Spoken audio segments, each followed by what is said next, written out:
Man, I'd like to welcome everybody to the You Are the Church podcast, man, brought to you by the Truth Seekers Temple. This is going to be a direct conversation with people about what we have witnessed, and that is a attempted coup of the American government. We just watched quote unquote patriots riot into the Capitol building armed and willing to take Congress hostage in order to secure political validation of the Joe Biden vote and the Democratic rule of Congress. You've been talking on this show a while about situations just as such, and can't say I'm surprised at the way it played out. I actually had a cousin who was trapped in the chaos and works in the White House and works with Congress and was in the building when it happened and was absolutely terrified um, with just the sheer number of people charging in. They were safely evacuated.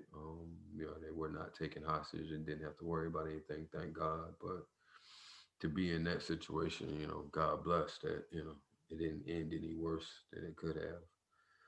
Um, and it wasn't any worse than what it was because, I can imagine halls and halls of, people running in and attempting to hold you hostage or to make you answer for something that they feel is an injustice is a terrifying thing.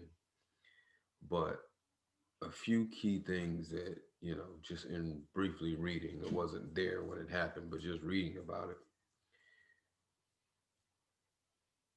it seems to me that the same government that they are fighting against is protecting them in a way that's like a little mind-boggling to me, to be honest with you. So, you attack the American government on the American soil, and it's your civic duty to challenge your government and to even abolish your government if you do not feel that your government is treating you fairly. It's in the Constitution. But typically, the losing side does not have great concessions. Um, uh, it just bewildered me that the FBI was asking for help when social media was rampant with people who were proud to say they were there. That one was a little mind blowing. Then the later discovery of armed vehicles, people had guns in them and zip ties ready to, hold people hostage. Detailed plans of the building because, they're able to find certain offices, certain key offices that are very hard to find from the average person who has not an vehement knowledge of the building, intimate knowledge of the building, excuse me. It it's a weird day and age we live in where you can attack the American government as a white citizen and pretty much get away with it. It's almost as if they are painting the message that as long as you're white, you can pretty much get away with damn near anything on this soil if you do it in numbers. Um, the George Floyd situation was met as a civil unrest, smoke bombs, tear gas, beatings, 96-year-old man pushed down, hospitalized by the police. I mean, it was a very brutal scene. And yet the police did nothing. I'm trying to figure this one out. This one is a little bit beyond me. I mean, every time I read something, I'm just like, wow. I mean, I know if you're white, you can't recognize, your entire life as white privilege. It doesn't seem privilege to you. It just seems like regular life. You're just living. But from somebody who doesn't have the same, capabilities of being in front of armed guards and just saying, hey, you can't shoot me because I'm a citizen of this country, and push past the armed guards in droves. That one right there is it's a privilege I do not know of. I can tell you that right now. You know, you have people who look like me who are shot unarmed at traffic stops, and yet you have people who have charged in and assaulted government officials on government property and walked away, got in their cars and drove home, posted the entire activity, live streamed the entire activity, got in the car and drove home. For all those who are unaware of the benefit of white privilege and white skin in this country, seek no further. That is that's a monumental benefit of being white. You don't get killed by the authorities. Um, I guess the next part of what's kind of baffling whole. So, after you drive home, you are sitting in your house 2, 3 days later, and supposedly you're being arrested for the insurrection, formally charged with whatever. We know the criminal justice system doesn't really charge whites and other ethnic minorities at the same way. They definitely don't convict them at the same rate after they're charged. So even if it's the same crime, I mean that's statistically proven. That's not opinion. So they're now being formally charged, and then they're being fired from their jobs, losing contract opportunities. They are being silenced, having some of their social media accounts shut down. Donald Trump having his account shut down, and not being charged at all, not even for inciting the entire event. This is pretty interesting to me, man, because again, you're missing the greater picture of sometimes if you allow somebody to get away with something, they then come back and intensify their particular movement because it's like, oh, okay, then I can do it, I can get away with it. So next time, I just need to go harder. I just need to make sure I really get my point across next time I do this. I feel kind of conflicted about silencing somebody in this country, man. This is not a country where you shouldn't be allowed to freely speak your mind. I don't agree with the rhetoric of someone who has a different opinion of mine being silenced. I think that's a very dangerous line that you started to toe. If you do not like people of color, if you do not like liberals, if you do not like your job, the way the current economy is going, whatever it is, you have a right to freely voice that. Not saying that they won't be consequences for your free voice, but you shouldn't be silenced from saying it. As long as you're willing to deal with the consequence of what you say, I mean, why should you be silenced? And that bothers me a little bit because, right now, liberal majority and ethnic minorities are on the same page, and they're advocating for some of the same things at this time. This time. But if now our voices were being silenced, even though we felt like we were right, our passions and our screams are now being silenced just because they're contrary to the current establishment. Is it okay for us to be silenced? And I don't, I'm not really for that. I'm not really for the silencing of your enemy, the silencing of the person who has a different opinion against you. I think that's a very dangerous line to toe, is when you start to go, shh, don't share your opinion. I think it's also very dangerous when the punishment of sharing your opinion is the loss of your livelihood.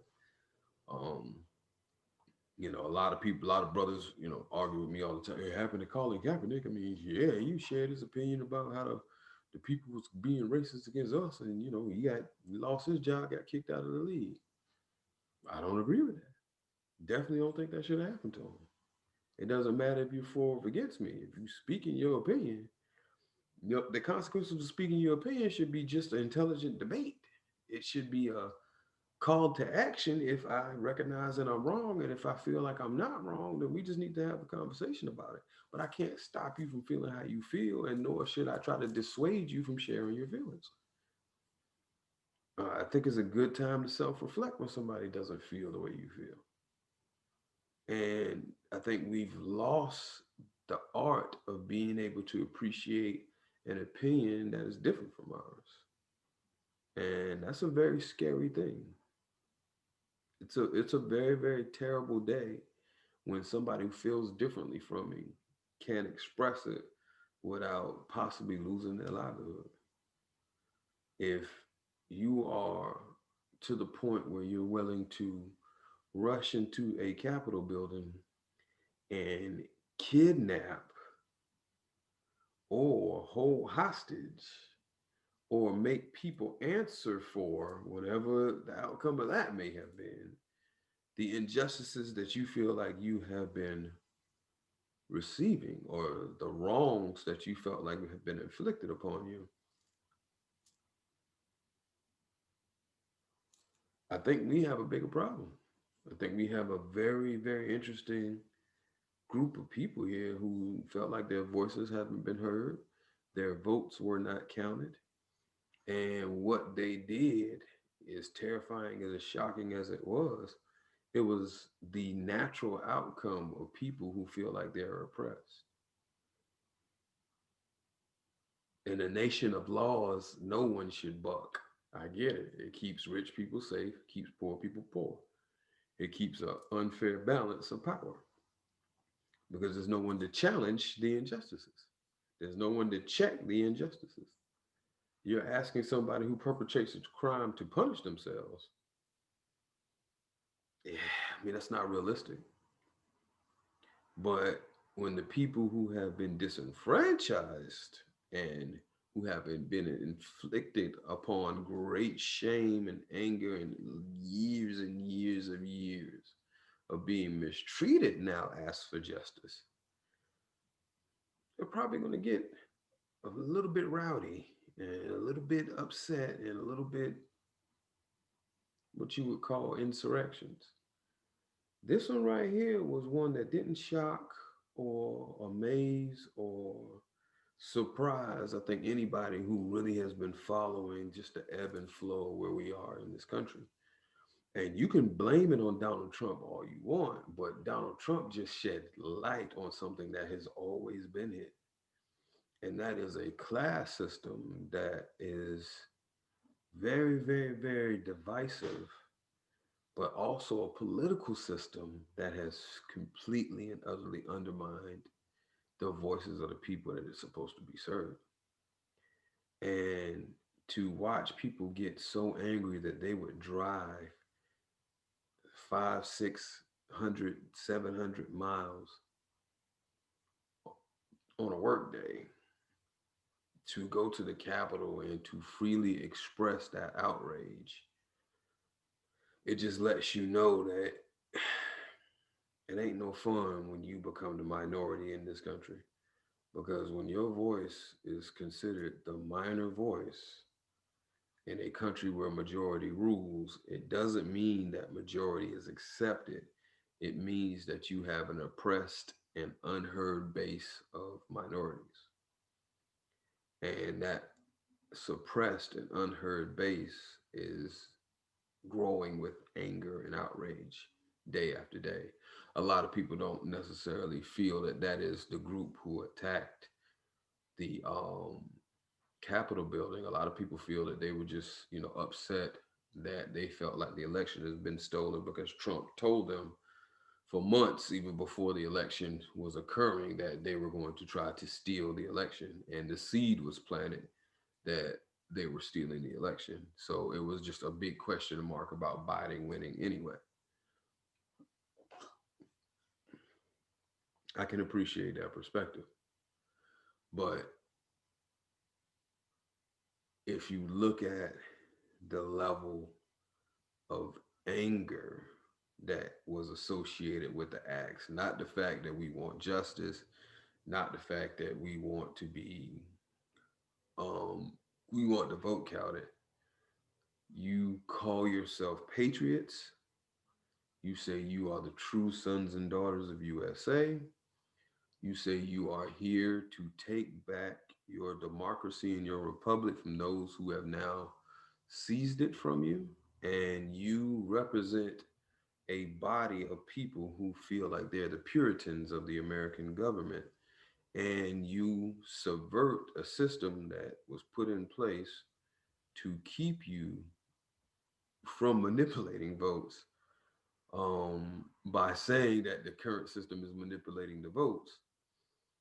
That's a group of people who have really, really, really, really spent a long time not being heard, or feeling like the America that they're in is currently not for them, not serving their needs, not pushing their politics, and forcing them to accept things that they don't want to accept.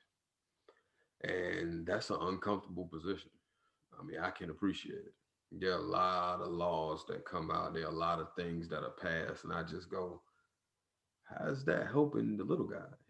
How's that helping the guy that is, blue collar working every day? I mean, in this country, you take taxes out of minimum wage.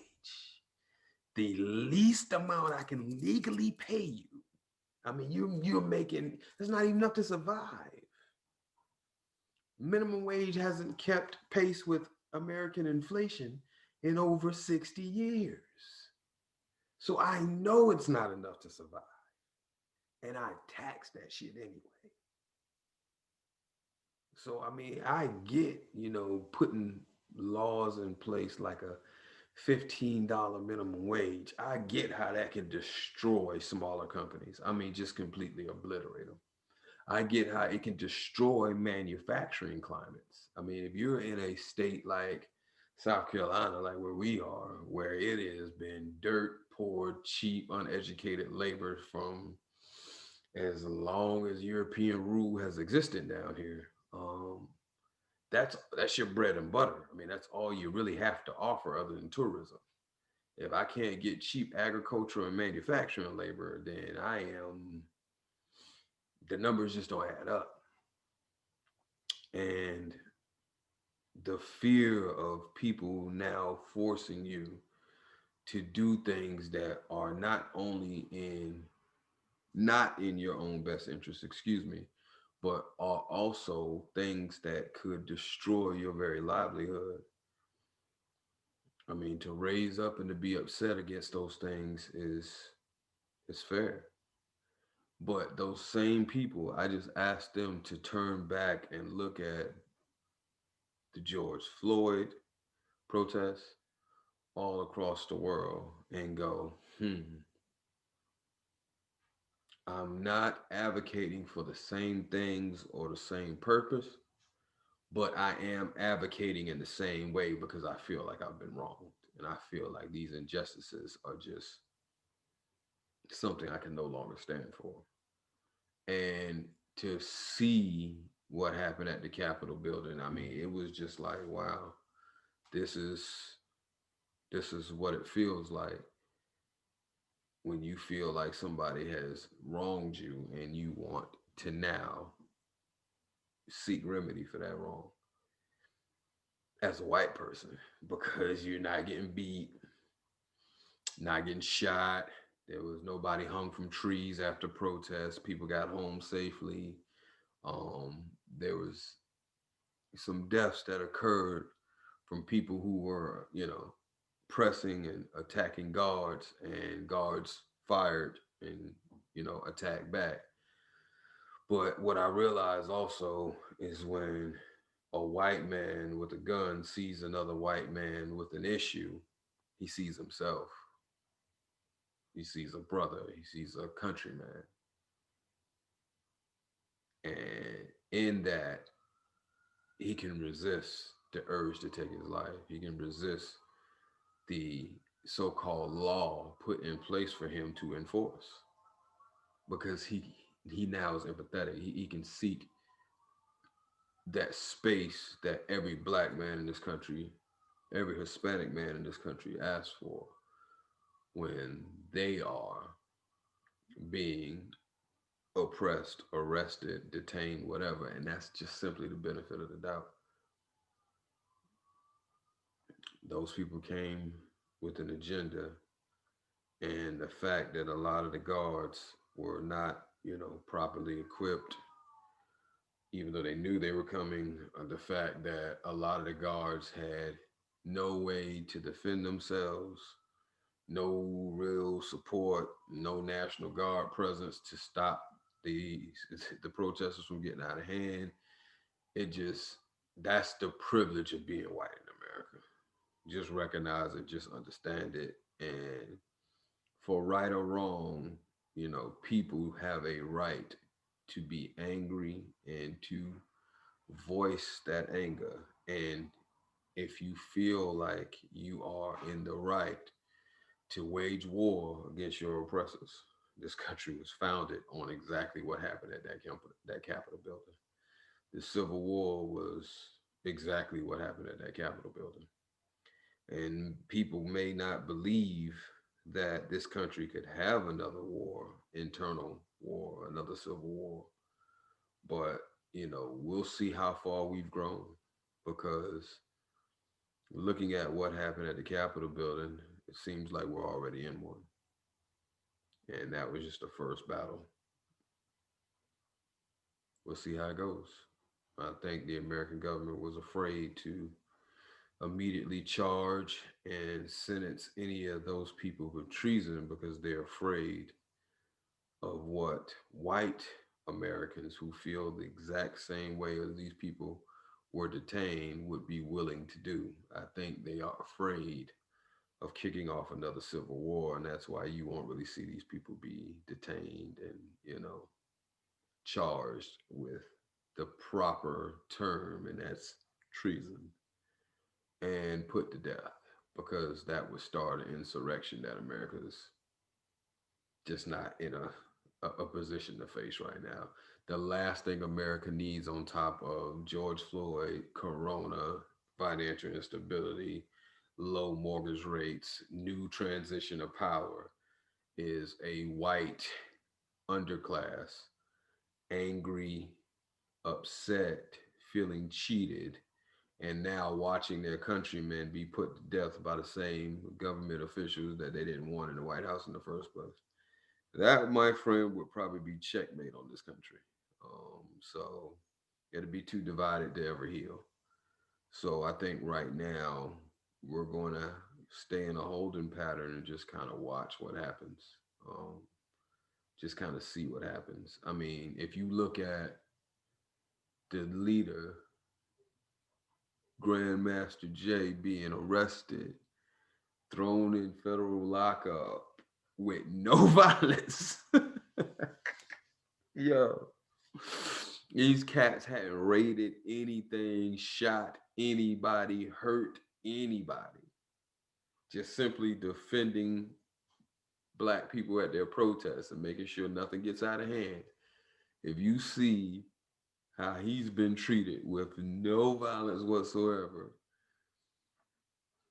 just understand, white people, man, you privileged as hell, boy. Like, I understand. I don't knock you for saying that you're not. I don't knock you for not even understanding it, because you're just living your lives. You have no idea how much your skin protects you until the last 2 years. If you can't see it after the last 2 years, you just don't want to see it.